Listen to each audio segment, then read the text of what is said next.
King's Fix here. Mitsubishi Mirage. Heavy PMS. 120,000 kilometer. Change oil. Gear oil. Engine support. Intake. Throttle cleaning. 17 mm. Ayan. Habang yun. C415 oil filter niya. 24 mm. Ayan. Yun o. Paglagang washer. Request ni client. Palit ng ayan. Okay. So goods. This bitak na siya. Ganito lang kadali. Pasok lang siyang ganyan. 120 foot-pounds.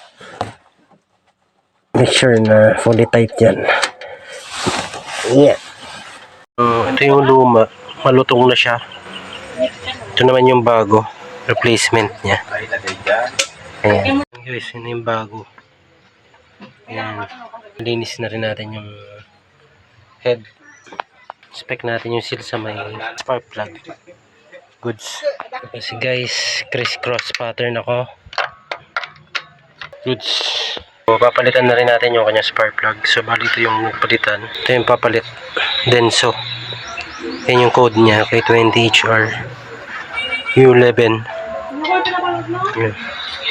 Toyota Genuine. Ginamit. Iridium yan guys.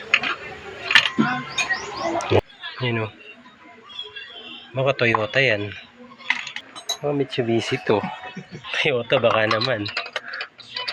Yun. Bagong spark plug. Check.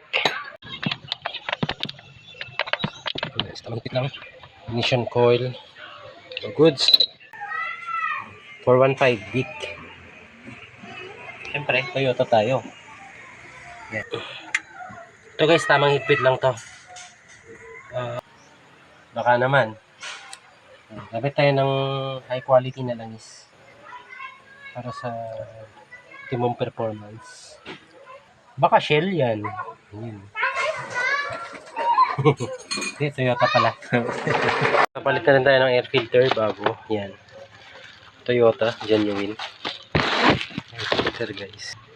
Gamit natin Toyota air filter. Pero baka Mitsubishi yan. Ito guys. Yun o.